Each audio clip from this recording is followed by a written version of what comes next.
Have you ever heard of the 80-20 rule or the 80-20 principle, also known as the Pareto principle? So what is it? Originally, the Pareto principle first started, as the story goes, in 1906 as an observation back in Italy by a man named Vilfredo Pareto. He noticed how 80% of the Italy's wealth belonged only to 20% of the population, and a different case is how 20% of the pea pods in his garden produce 80% of the peas. Again, just to clarify, the Pareto principle first started as an observation, and it's not a law of nature that most things in life are not distributed evenly. Okay, so you might be already wondering, alright, cool, so what does this observation really have to do with me? What does this really have to do with achieving more by working less? Well, in this video, you'll learn on what the 80-20 rule is and how vital this principle can really be for you when applied correctly into your life, which has shown to drastically improve productivity in a lot of people's lives.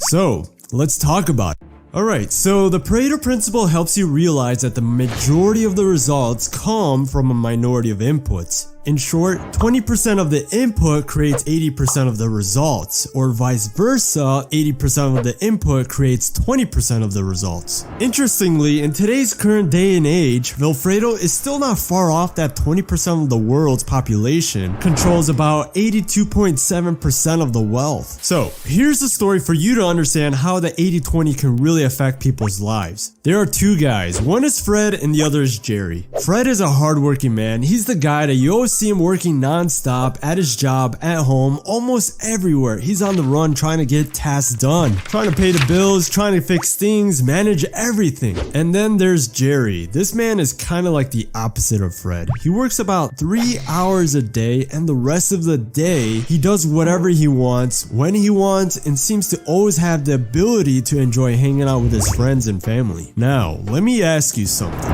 Who do you think is more productive? If you were thinking Fred, well, in this case, Fred is actually the busiest guy, but not the most productive. You see, being busy doesn't mean productive, and that's where the 80-20 rule comes into play. I said Jerry has the ability to work 3 hours a day, and he gets to do whatever he wants afterwards. Fred, on the other hand, is a hardworking man, but with the observation of the 80-20 rule, 80% of his effort is actually yielding 20% of the results. Jerry, on the other hand, learned early on how to use his time more efficiently into tasks that take 20% of his effort that produces 80% of the results. Now, don't take me wrong, I'm not saying hard work is a bad thing. Like I said, you could work hard with many a times working inefficiently, so it's always important to keep that in mind to make sure your work is productive. You see, the 80-20 is what I use to analyze productivity and business tasks, buying groceries, learning skills, and eliciting free time. Here's a couple life examples I had in life because I asked the 80-20 rule question. Example number one is 20% of my tasks were bringing about 80% of the results in a specific business goal, which led to making those tasks a top priority. For example, my YouTube channel, about 20% of my videos are actually bringing in about 80% of my viewers. And this isn't a surprise, honestly, because it's very common among other YouTubers. I'm able to see what works and what videos doesn't, and I'm able to focus on topics that work very well. A second example is, in the past, 80% of the time spent on the phone were pretty useless, honestly. So I proceeded to delete some useless apps from it. Now my work has improved way more. And these are some of the changes I made in my lifestyle because of the 80-20 principle.